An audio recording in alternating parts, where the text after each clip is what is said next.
Hi, I'm Dan from Real Mac Software, and welcome to this week's RapidWeaver Elements Developer Diary. Now, I've got quite a few bits and pieces to show you this week, and we've got some questions to answer at the end of the video. So let's dive right in and have a look. Now, I want to pick up on a few of the smaller things that we've been working on.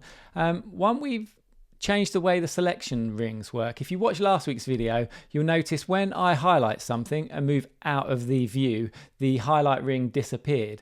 Now, we thought that was going to be the way to go because we wanted a nice clean view, but actually it feels like this is better to have the highlight ring always visible, even if you're over here changing these settings, because it's kind of, although it says it up here what you've got highlighted, it was sometimes a little bit disconcerting not knowing what you had selected. So now it stays there, you know, so I click on an item and that ring just stays there. And obviously if I click over to preview, that is not visible. One of the other nice things we've added is multiple selection. Now, this is kind of a standard feature you would want, but it wasn't in the editor before. So now we have multiple selection. So I can shift or command click and I can highlight these other items, which is cool. So now I've got this multiple selection going on. And that's great because I can go through my site and click all the headings and stuff like that. And now I can change the settings. So I've got, let me select all my headings here. So I've gone through and selected all those headings, and I can change any of these settings here. So we can realign the text. So you can see that changing. I can change the opacity on everything, switch to a gradient. So now I can change all these things, and this all just works, all live, real time, and it's very nice. So that's one way you can go through, and if I had a really big page, it might be quite a chore to go through and try and pick all the similar items. But what we've added now is I select this heading and I can right click in the page layout here. I can right click and say select similar, boom, and it goes through all the page structure and picks out all the similar settings. So now it's gone through and picked all my heading ones. And the same, like if I pick an image and say select similar, it's gone through and it's picked both of those. And I can obviously change the settings on those really quickly. So you can see now these are some of the, I suppose these are polishing details. This really is a sense that we're tidying things up and things are getting a lot tighter, and these features it's all starting to come together now, which is really promising, which is getting us closer and closer to that beta. So what I wanted to look at, the bigger thing, I wanted to look at navigation. So in my site, you might notice I've got two nav bars in here. Now, one is the compact navigation, which we looked at last week. So you can go back and watch that video if you've not seen it. And that will show you all the settings for the compact navigation. And this week, we're looking at the expanded navigation, which is the one up here. So compact navigation is generally for, like, you probably use it on mobile a lot. So it has this nice little pop-out menu from like the hamburger menu as it's called. So that pops out. And that's, you can use that on desktop sites as well, but primarily it's kind of been designed for mobile, but you could use it for everything. And so we've got that compact, and some people just love that compact and will use that for everything. But we know some people want the expanded kind of classic menu, and we've built one of those. This supports drop downs as well. I don't have one on this site at the moment, but this supports a drop down menu, very similar to this one. So expanded, you generally use this on the desktop, not so great for mobile, because as soon as we go down in size, you can see things start to get cut off, and it's really not built for those smaller screen sizes. You want this compact one. So we've got both of these, and we've got the choice now that you can use either one for your site. But you might be thinking, well, on mobile, I want this compact navigation, and when I go up to desktop, I want this expanded one. So you can do that, and the way we've built it is so it's super flexible. So let's have a look at how we would hide and show these on the different breakpoints. So my compact menu It's great. I've got that visible everywhere, but let's have a look down here. So it's visible everywhere, but actually when I get up to this is probably an iPad kind of size. When I get up to this, I actually want to hide this menu. So what I can do, we've talked about this before in previous videos. If I click this dot here, we can override the breakpoint. So these little dots down here, really important. You can click on these and then override a value on that breakpoint. So right now I'm on the iPad and I want to override the breakpoint here, and I want to hide this menu on iPad and above. So if I just switch that off, that's gone now, and you can see this icon is blue, and when I hover over here, there is a little dot appears below the breakpoint icon up here to show you that there's a setting that has been changed there. So when I'm on these mobile ones, our menu is there, which is exactly what we want. That's great. But when I go up to these larger ones like desktop, it disappears. There it is. So now we've got it there. So now we just need to do the reverse to our expanded menu. So we want our expanded menu hidden when we're at the lower breakpoint. So what I can do, let's switch this off by default. So now, because we're not overriding this anywhere, by default it will just switch it off everywhere. So it's not visible on any of the breakpoints. But I want it to be visible when we get up to this iPad breakpoint. So let's just switch that back on. Oh, hang on. Let me press the icon first because we want to override it. Press the dot, and then let's switch it on. And so now we've got it here. And when I go down to mobile, it jumps back to the mobile menu. So we've got our expanded menu on iPad and desktop, go to mobile, boom, and we've got our compact navigation. So that's really cool. And then you can obviously style these differently, however you want. So this one on mobile, if we didn't want this black bar and we just wanted that, we can do that. And we can play around with these. Let's bring that up a little bit. Yeah, so now this is, let me select that. This is looking pretty good. So on mobile, we just have this nice clean menu. And then when we go up to desktop, we've got this. And this is super customizable now. So I can really configure this however I want. You know, I can change the look of it, and that just affects this desktop one. So it's a very nice way of working and gives you full control over how you want your menu to appear at each breakpoint. You know, I could have 4 different menus and have them different at every breakpoint if I wanted to. And that's the beauty of this system. We can really customize exactly what you want at each breakpoint and get the website looking how you want it. So yeah, that's I'm very pleased with the way this has gone, and this whole system. You can see this, everything is starting to tie together now and really make this into such a powerful system. Better than any other app I've seen out there, I think. I would say that because we're building it, but it really feels like this is really special. So what else have we got? So these icons are generic at the moment. As you'll notice, they're just expanded, compact. They look the same. We're working on, we've got a breadcrumb element as well, which Ben's just working on. Just got to do a few more tweaks. I'll probably show that off next week. And I'm working on the icon for that. So if I go over to Sketch, these are the icons here for the elements, and they have different representations. I've been over this a little bit before. We obviously have, this is dark mode, and then, so these are the icons for dark mode, and then we've got light mode icons, and we've got the different sizes that are used around the UI.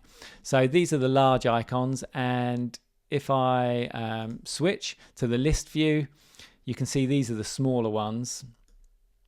These are these ones here. It's actually this one, and then over here we're using this one. So yeah, so there's a lot of icons, you know, just for a single element, but it's all about that polish again to make it look great all around the UI. So anyway, so here, these are the new ones I'm working on. I've got the expanded navigation here, which is slightly different to the one we have in here. I'm just updating the look of it. Then the compact navigation, still working on this. Looks a little bit plain at the moment because it's just a hamburger menu. So I'm still playing around with what to do on that. We might add a bit of Chrome or something, we'll see. And then this is the breadcrumb icon as well, just starting out on this one. But you can see, hopefully this gives a good idea that, okay, that's a breadcrumb.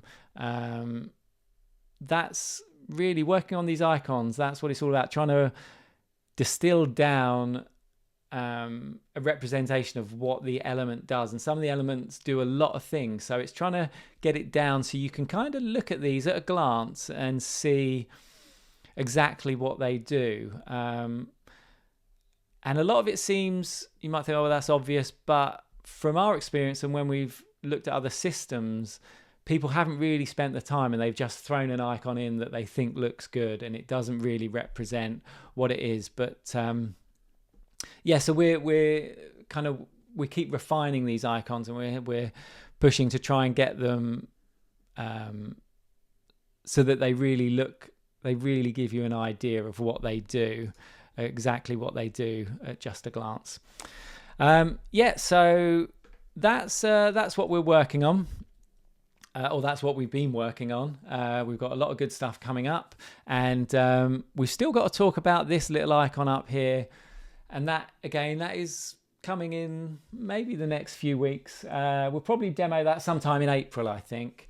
We got some more work to do on that, but it's coming along really well, and I can't wait to show off that feature. So do keep watching these videos and stick around for that. It's one of the last big pieces we need to fully finish in here to ship the beta. So yeah, so that's all good. I've got some questions to answer, I think, as well, haven't we? Yes, let's do that before I wrap up this video. So just a couple of questions, I think, here. Yeah, just Weaver Pixel. So he would like to know, what I would like to know more about is the publishing process. You've shown some months ago how fast it will be. We did. It is super, super fast because it's multi-threaded. So it doesn't do each page individually. It will you've got a lot of cores on your machine. It will just sync those up and multi-thread it and start doing everything at the same time. It's very cool, very fast. Are there any other changes planned? Not for the beta. Because let me just read this next bit because it feels kind of related to this. RapidWeaver currently publishes everything to the server, but when I change a page, it publishes from then on. Okay, yeah. So what he's saying here is you can end up with some orphaned files on the server because you, especially if you publish an HTML file and then you think, actually, I want it to be PHP, and then you publish the PHP file, and now you've got two files sitting on the server. We made a decision a long time ago to not manage what is on the server because we don't want to be deleting things, because if we delete the wrong thing, if you've uploaded something and RapidWeaver thinks, oh, that's not part of the site, let's delete that, RapidWeaver could potentially delete something you didn't want deleted. It's a really tricky thing, because even if RapidWeaver, because RapidWeaver knows exactly what it's published, so we could do it so it would ignore the files you've added manually, but there might be cases where you've modified files that you've removed from RapidWeaver, but you still want on the server, and RapidWeaver thinks, oh, I used to own that file, I don't need it anymore because you've removed it from the project file, I'll remove that, but you really still wanted it on there. And that would be a really bad case, because we've deleted your data and yeah, it's gone. That's not great. So while RapidWeaver manages all of its own files and will publish everything, we don't delete things from the server. We think this is the safest way to operate. It's a lot safer than the alternative. So I think while it can be annoying that we leave files on the server and you think, oh, I've got to go in and delete those manually, it's a lot safer that way. At least we've never accidentally deleted something you wanted. We've had 0 cases of that. So we'd like to keep it that way, because it's better to have too much data on the server than lose data. So that's the way, that's why that's set up that way. And you ask, are there any other changes planned? There are more changes planned. It's something we've talked about for a long time that we want to do. There's just other priorities at the moment. We talked about the one thing that I would love to get in is so that publishing doesn't block the UI. So you could be designing your site, hit publish, RapidWeaver will start publishing, but it will do it in the background, and then you can continue editing your site. Because right now you publish and it blocks the UI until it's finished publishing. That is something very much we'd like to get in there. Not going to be in the beta, I'll be honest, but it is on the roadmap, and it is something I would personally really like. So that change is planned. If there's anything else in publishing that you want, do let us know, because maybe we haven't thought of it. Maybe there's that specific thing you think would be really useful, so let us know. Okay, so he's got a follow-up question, and maybe you can say something on the planned beta process. You said in one of your last videos you have a special date in mind for a first beta, so maybe you can define who will get this first beta and how we then go further in the development process. Will there be a continuous betas until the final release? So in answer to this, yes, we haven't worked out. We certainly want to give priority access to the people that were in Club Elements before on the old forum.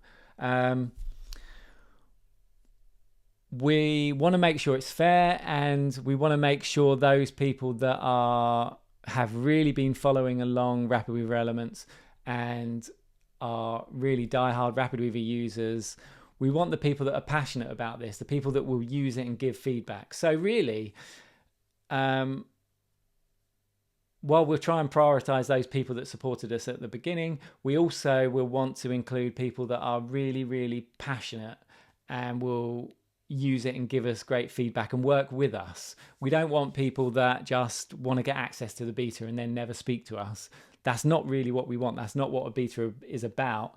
It's about getting the feedback from you guys and making sure we fix those things you find and we add those things you want, and you're using the product, because we want to make it really great for you. So we will probably be pretty lenient on the beta, as in if you don't get in when we first launch it, but you email us and say, I really, really want the beta, I really need it, I want to use it, I've got time to give you feedback, we'll add you to the beta. We're not one of those companies where we'll be like, I know some people do a wait list and you can't even get on it and it's kind of kept in a small private circle. We don't want it to be like that. If you really want to use it, we want to allow you to use it. So however we do the beta, if you kind of miss out on that first wave, just email us and say, you can email me, it's dan@realmacsoftware.com, and I can get you added when it's available.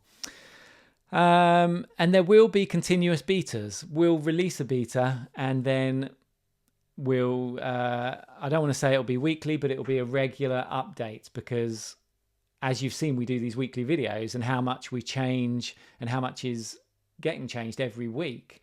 And we'll want to push out those changes to you guys to keep it flowing. So there will just be a steady stream of betas until Elements ships.